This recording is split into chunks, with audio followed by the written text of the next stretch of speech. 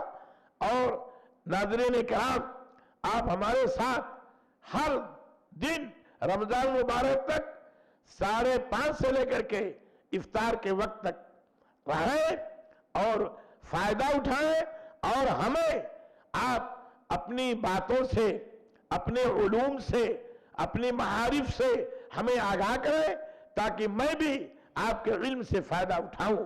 اللہ رب العالمین ہمیں کہنے سننے سے زیادہ عمل کرنے کی توفیق عطا فرمائے، جب تک رکھے ایمان پر رکھے، اور جو ہمارا خاتمہ ہو تو ایمان پر ہو۔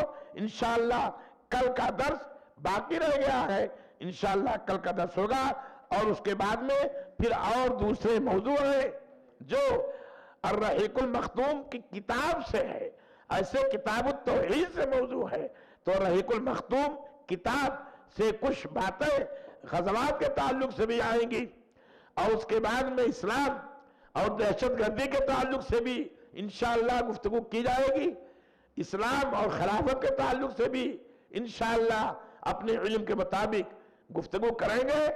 آپ لوگوں سے امید رکھتے ہوئے، تمام ناظرین کرام سے، سامعین اعظام سے، دینی ملی بھائیوں سے، مردوں عورتوں سے اس بات کی امید رکھتے ہوئے کہ آپ ہمیں آگاہ کریں، ہم سے سوال کریں، آپ اپنے علم کے مطابق ہمیں بھی فائدہ پہنچائیں اور ہم بھی آپ کو فائدہ پہنچائیں۔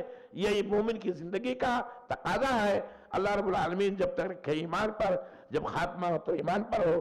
ربنا تقبل منا انکا انت السمیع العلیم وتب علینا انکا انت التواب الرحیم، واستغفر اللہ لی ولکم ولسائر المسلمین، واللہ یعلم ما تصنعون، وصلی اللہ علی النبی الکریم، والسلام علیکم ورحمۃ اللہ وبرکاتہ۔